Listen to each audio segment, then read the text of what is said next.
Have you ever wondered how airplanes fly in the sky? They're so big, so how do they stay up?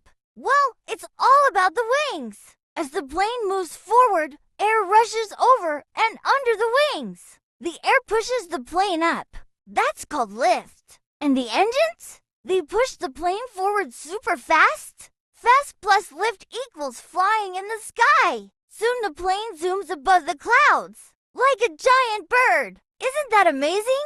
Would you like to fly a plane someday? Tell me below.